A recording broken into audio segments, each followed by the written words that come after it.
Hi, welcome to Conversations with Hannah. I'm joined here today with one of my colleagues, Representative Joe McKenna, who represents the 18th Worcester District. Good to be here. Thanks so much for joining me. Absolutely. So I think it's Webster, Sutton, Douglas, and Oxford, is that right? Half of Oxford. I have the southern half of Oxford. I share the northern half with a good friend, Paul Frost. The other towns I have fully and have served in those towns since 2014. That's great, and we just realized talking ahead of time with Mark, Sarah, and some other folks here that you represent them. Absolutely. So that was Absolutely. great to find out. But I appreciate you joining me, and I asked you here today to have a conversation because you and I have been working together for the last 2 years on a bill that did get passed at the very end of session to create a rare disease advisory council in Massachusetts. And this February, the month of February, is when we really celebrate and acknowledge and focus on rare diseases, and in particular, the last day of the month coming up. The rarest day of the year. Yeah, is Rare Disease Day. So I thought it would be great to have a conversation really about why each of us got involved with the bill and why, the personal connections that we have and the work that we did this year to see that the bill got passed. And then certainly I think touch on some of the other topics that are timely with us. We just had committee assignments and you're going to be serving on Ways and Means this session, so you'll be very busy with hearings soon. And then maybe touch on some of the COVID recent announcements and give some people some information on that. Yeah, happy to. It's always nice to have a legislative win, and the Rare Disease Advisory Council passing certainly a legislative win, so very happy to talk about that. Yeah, absolutely. And you and I, so this was a bill that first got filed in the 2015-2016 session. And I've been on public health. This is my fourth session, and I heard the bill, and at the time one of our colleagues who had filed it, when he presented the bill at a hearing, I thought this is really, I can totally see why this bill is necessary. And at the time, that was when the first Rare Disease Advisory Council bills were being filed across the country to try and create these. They call them RDACs for short. And there weren't any. And then it went through two sessions of this legislator championing and filing this bill. And we were co-sponsors. And then that legislator chose to become a mayor, run and become a mayor, and didn't return. And so you and I both leapt at the chance to work together and co-file it this session. Yeah, a wonderful advocate named Julie Gertzy, who runs Rare New England, reached out to all of the co-sponsors on the bill and said, we're losing Paul Haru. And it was certainly scary for her at the time because her lead sponsor of the bill, something she's really driven for a number of years, is leaving the legislature. So as an advocate pushing a bill, that can be a really scary, frightening, uncertain time. But you and I were both very happy for personal reasons to get on board as lead sponsors. For me personally, I have a deep family history with hemophilia, a rare bleeding disorder. My dad had it, and now my nephew has it, and I have several cousins as well. So it really personally rang true to create this advisory council that brings all of the resources we have in Massachusetts. If you think about it, with our hospital systems, with our biomanufacturing, with our universities, we have some of the most knowledge in a tight density in the world. So to bring all that together, which this advisory council does, makes all the sense in the world. It does, and you really, you strike on what matters a lot of time as a legislator too, is if there's some connection you have to something that sort of initially piques your interest. A lot of times we don't have connections to bills that we file, but a constituent has come to us or somebody has shared how important it is, and then we get interested and we work hard to get it passed. But in this case, certainly, for me, our middle daughter has 2 chronic diseases, and neither of the diseases is rare. It is rare to have them together. That's a very small percentage of the time. But again, as a mother who has been a caregiver in the visiting hospitals quite often in healthcare, and really understanding that, my goodness, what my daughter is going through, there's advocacy organizations which are well established. For a parent or somebody who is a patient fighting a rare disease, they don't have that structure. And there's something like 7,000 rare diseases. So the number of people afflicted tend to be small, but the magnitude when you add them all together is enormous. Hundreds of thousands of people in Massachusetts are afflicted with rare diseases. And that really always struck with me is the number of different diseases, and each one of them has a constituency, has patients, has caregivers, has family and providers, and they're all going through the struggle, and sometimes you feel like you're doing it alone. And you look at some of the other larger organizations out there for common diseases like the Jimmy Fund and breast cancer awareness, and everyone knows what it is. And that's certainly, I don't begrudge them, and they've done tremendous amounts of research and resources. But for the small disease that afflicts maybe 200-300 people in Massachusetts, they would love to have the name of their disease plastered on the green monster at Fenway Park so everyone knows about it, but it's just not possible. So this advisory council brings all of those small groups, those isolated voices, and says, you don't have to be in a silo. We can join that together and amplify your voice, and whether that's targeting cross-research that may impact multiple diseases, or elevating the voice so that limited dollars can be spent efficiently, not duplicating efforts. I think that's tremendously important, and will collectively bring that voice together. And there's obviously the huge humanitarian reason to want to be better coordinated for the benefit of people who are suffering from these diseases and finding treatments and cures. And there's also the economic side of it, in that both, here we have, as you mentioned, a wealth of life science companies and healthcare institutions who are focused on research and discovery. But there's also the cost side of healthcare. And one of the things that we know from talking to so many people who suffer rare diseases is it generally takes such a long time for them to get diagnosed. It can be years and thousands of visits and time spent trying to figure out, what is it that they have and what are the possible ways that they can be treated or cured of this. And so, healthcare cost containment is something that we spend a lot of time on in the legislature. And so this too, hopefully, will provide, again, when there's better coordination and integration, helping people get diagnosed sooner so that they can start to get treated sooner. I know that a lot of the folks in the medical schools always say to us that they're taught to think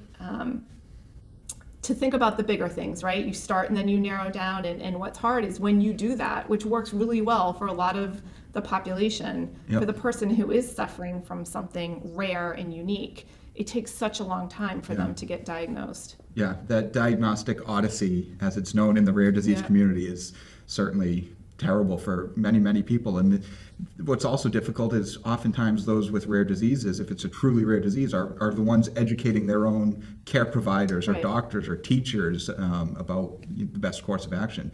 I know my sister's out in a rural part of Wisconsin and had to educate her teachers of her son about, okay, what is a hemophilia bleed? What is the best care when that happens? So that's certainly difficult.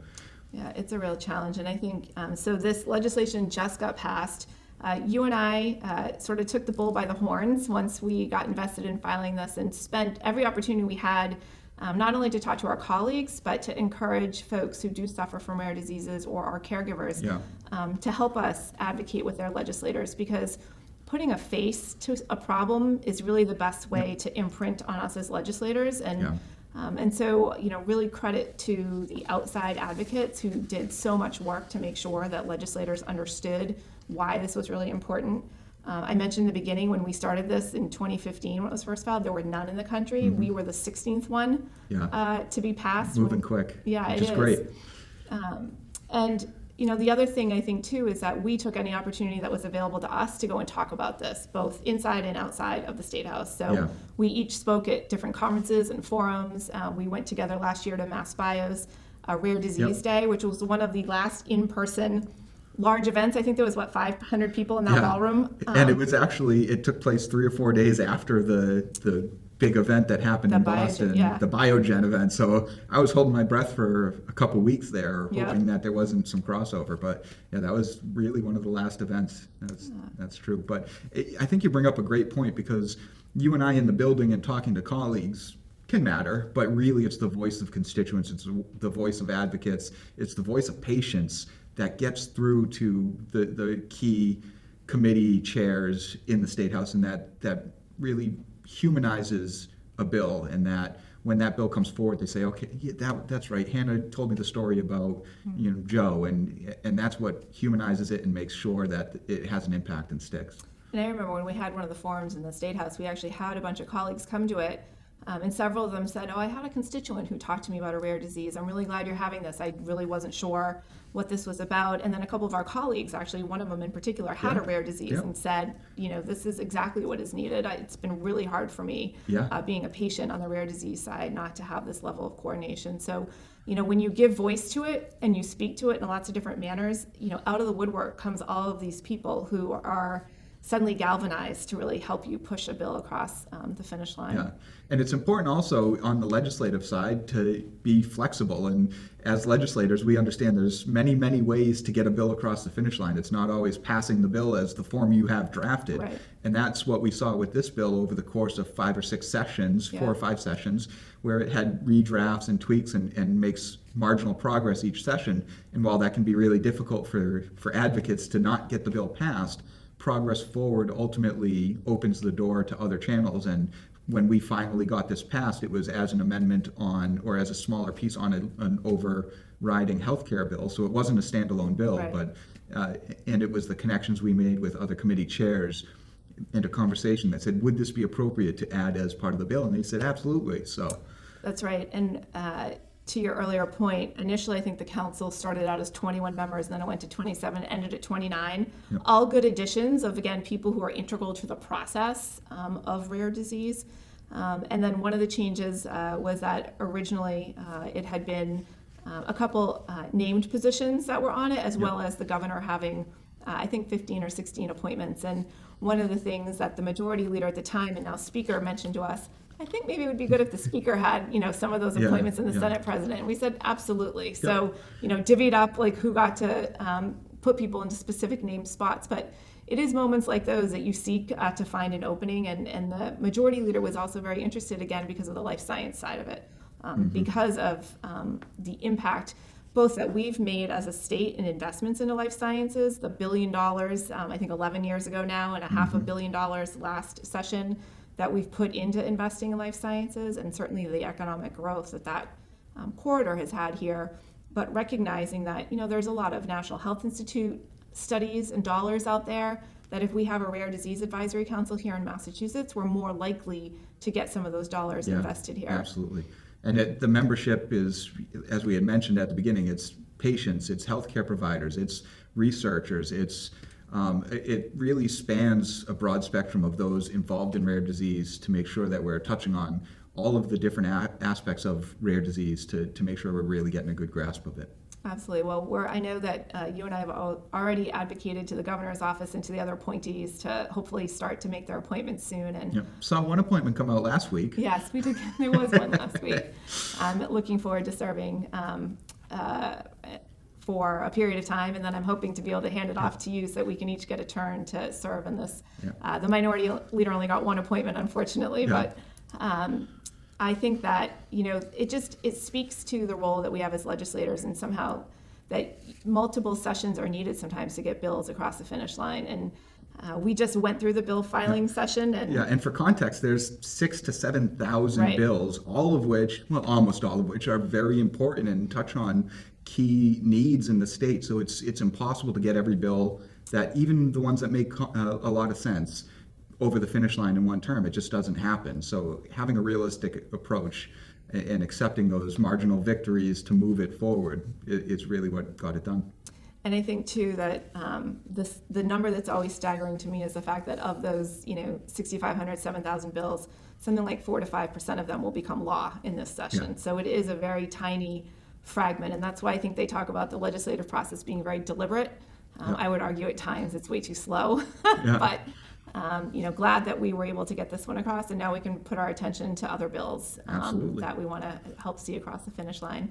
And part of that is obviously after now all these bills are filed and we're dealing with the co-sponsorship requests from all of our colleagues, the bills will take a period of time and then they'll move to committee. And we just had our committee assignments done, both the Republican and the Democratic colleagues through two-party organizations are placed onto committees, and then we vote on them as members. And you, as I mentioned earlier, are going to be serving on Ways and Means this session, which is great. I served on that last session. Really great opportunity to hear about so much of state government. Like, it really opens your eyes, especially when you go through the hearing process on the state budget, just how many levels and layers there are. And I think you'll find it fascinating. Yeah, I'm really excited about that opportunity. One committee I'm on, Consumer Protection and Professional Licensure, I've really enjoyed serving on. I've been on that every term of my tenure in the House. But this Ways and Means, as you mentioned, just about every bill that passes through the State House, through the legislature, at some point goes through Ways and Means. Absolutely. And so it is a unique opportunity to really get a broad perspective on what the legislature's priorities are, what the focus is, and it's a great opportunity, so I'm really looking forward to it. And what are the two other committees that you're serving on? I'm also on revenue, which is anything that's tax related, so that certainly ties to Ways and Means a little Absolutely. bit. And the other one is, I think your community development, is yeah, that? I think it's community development and small business, so this is my second year on that. There's so many overlapping committees I know. that sometimes the names get confusing. I think we had 29 before this year, and we added 3 new committees this year. I am continuing, as I mentioned earlier, to serve on public health and also adding healthcare financing, which that's, again, usually a tract. Most bills come through public health, and then they will go to healthcare financing. So Yep. looking forward to hoping to move some of the bills that get out of our committee and then through healthcare financing, which the last few years has been a challenge to get them out of that committee at the end. And then going back on mental health, substance abuse, and recovery, which I'd been on a few years ago. Yep. And then one of the new ones that we just added, the racial equity, civil rights, and inclusion.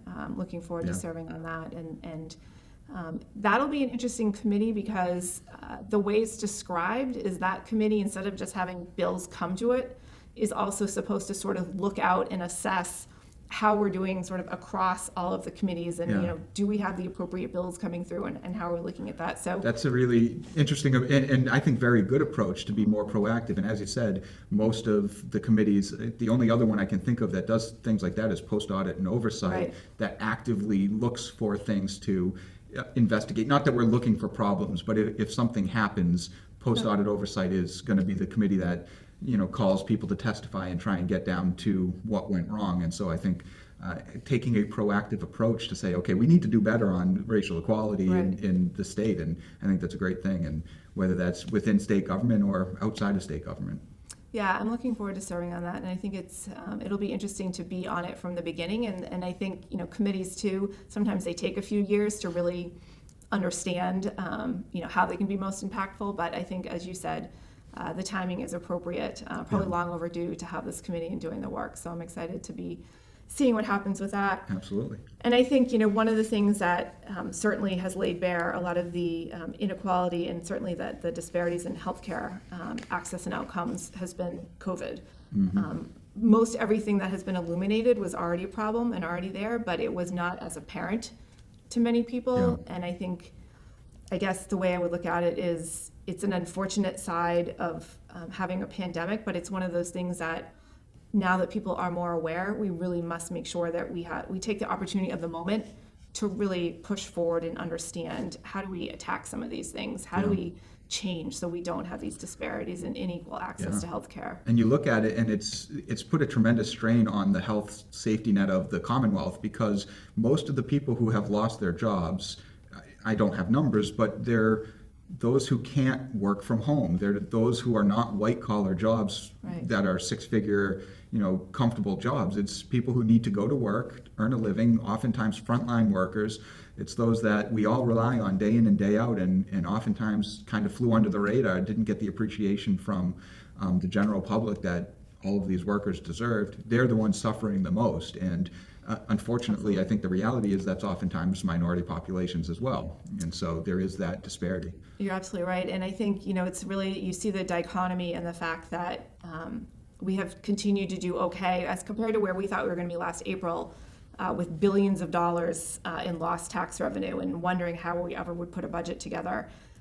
We are down from our pre-pandemic estimates, but we're not down by much. And that really, when you look at that, you think, oh, everything must be okay. But then when you look at our unemployment rate, and then when you look at the increase in food insecurity, what the telling point is, and what you alluded to, is that so many people who are higher income producing and more money going in through tax revenue they're doing okay. Mm-hmm. And it's the people who are very marginalized and don't have either a high-paying job, certainly, or job security to have that more flexibility. The only way you can do your job is to be physically at the place that you need to do it.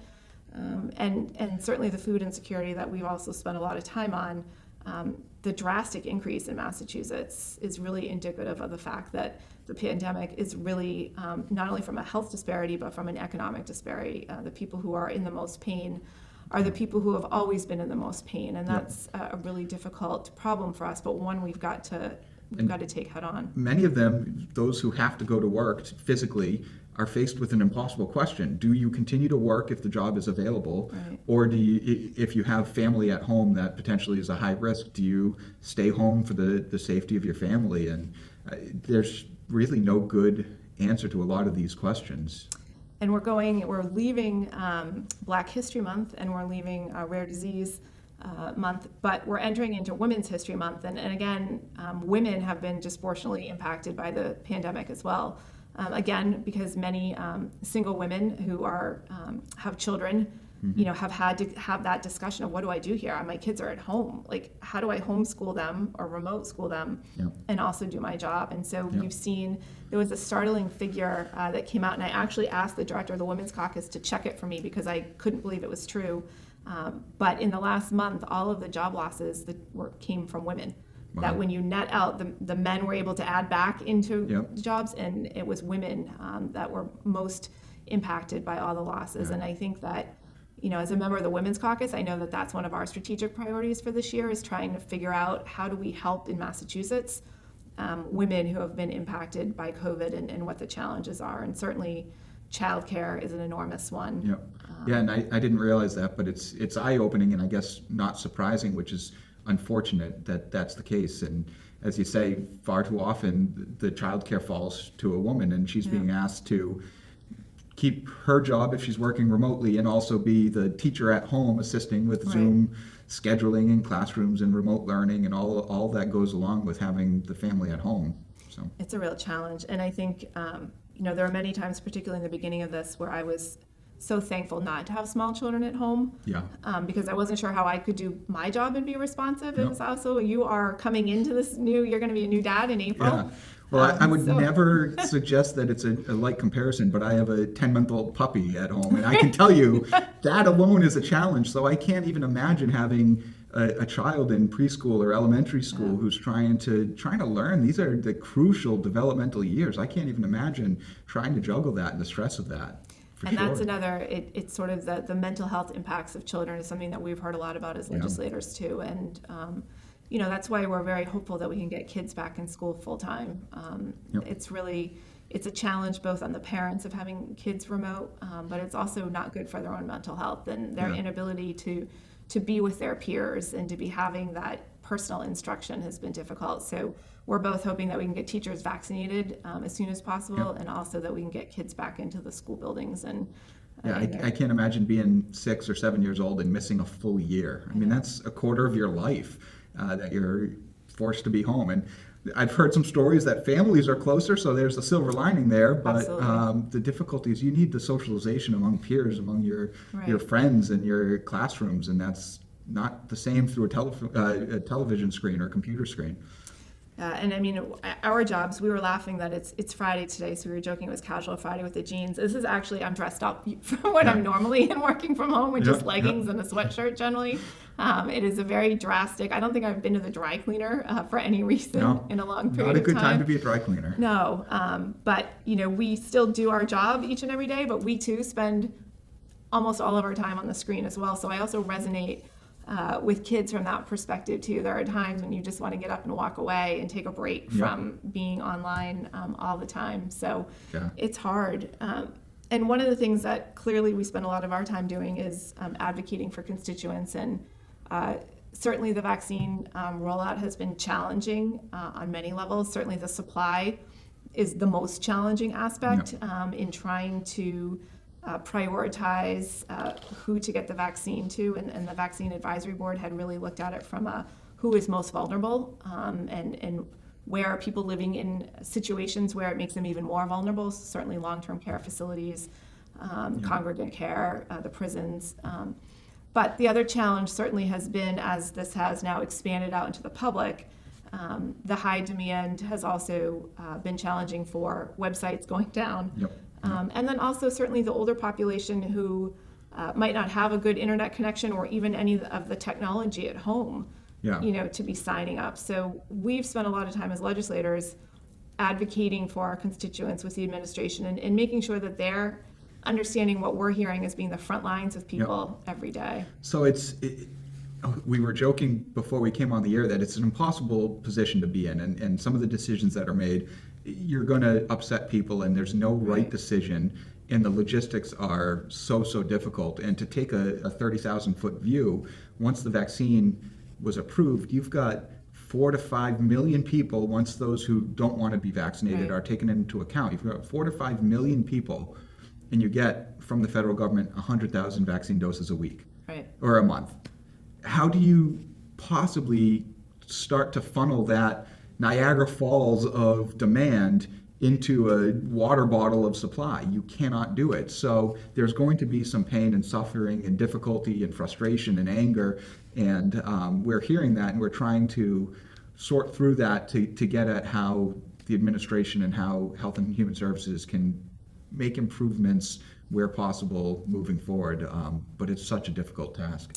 And that's an instance too where we work together in our geographic areas. So we're members of the Central Mass Caucus, and so both our caucus and the Metro West Caucus, which I sit on because I'm commuting each, did a letter that we sent February 3rd, really outlining a lot of what we saw as the issues that were starting to become apparent because we were going to the broader public now. We weren't just in healthcare institutions or in some of these long-term care institutions. Again, when we advocate, we're not telling the administration anything they haven't already heard, but it is our responsibility to be the voice of our constituents and to help, I think, prioritize the pain points too. Where is it most difficult? And certainly early on, not having a phone number that you could call, the 211, that was a challenge, particularly for our 75 plus population. Yeah, and the first group of the general public that was made available to the vaccine was those over 75. And many of them don't have computers, don't have email addresses, and have been told for a long time, don't share your personal information with anyone who calls and asks. And yet here we are all of a sudden saying, okay, you need an email address to register to book your vaccine appointment, and a lot of times you need your social security number, so we're going to need that from you. And even if, say, a senior Senate director is trying to help those individuals, they're asking for information. A lot of people have some hesitancy to give that personal information away that they've been told, watch out for scammers, and that just complicates it even further. And then at one point several weeks ago, about half of that population had been vaccinated, and the next phase opened up, and the half that hadn't received the vaccine yet felt like, well, now I'm facing a whole new pool of applicants. I'm never going to get it. So that anxiety and that fear is very, very real. So that's been a pain point for sure. And one of the things that we've advocated for too is to have a role for the local public health, because certainly in each community, it's a much friendlier and easier environment to go to someplace local. So unfortunately, that hasn't been the case so far. And again, most of that is all due to the fact of we have such limited amounts of the dose. There will be a program coming out where municipalities will be encouraged to think how to get to their most vulnerable folks. So people who are either infirmed and really can't leave their house, but aren't in another place where they, like a nursing home where they would have already received it. So figuring out some way to get to them, as well as people who may have comorbidities that doesn't allow them to come out in public. There's no avenue for them to go get one in a public place. And so hopefully that will begin to take shape soon. And there's been a little bit of encouraging news this week. Both Moderna and Pfizer have pledged to vastly increase their production, which hopefully should increase the supply. And we're recording here on Friday, and any time now the federal government should make a decision on whether to approve Johnson & Johnson, which that would be a big boon, and maybe it's already happened. I just haven't heard the news yet. So that should help slowly to alleviate some of the supply issues. And then on the other side of things, as you mentioned, the local effort has been really difficult. So the administration here in Mass is encouraging regional efforts. So there are several regional efforts that were received preliminary approval if they can meet some pretty strict regulations and guidelines and benchmarks to make sure that they're effective and efficient uses in actually getting the vaccines into constituents' arms. So I'm hopeful that some of those regional efforts, especially my district's pretty rural down on the Connecticut and Rhode Island border. Absolutely. So making sure that they have the ability to get supply as well. We're apparently out of time, which I didn't realize. So I could sit here and talk for a long time. There's so Absolutely. much information that we keep trying to convey in all means possible, and I'm really grateful for you joining me here today to convey some of that. And I hope you will join us next time on Conversations with Hannah.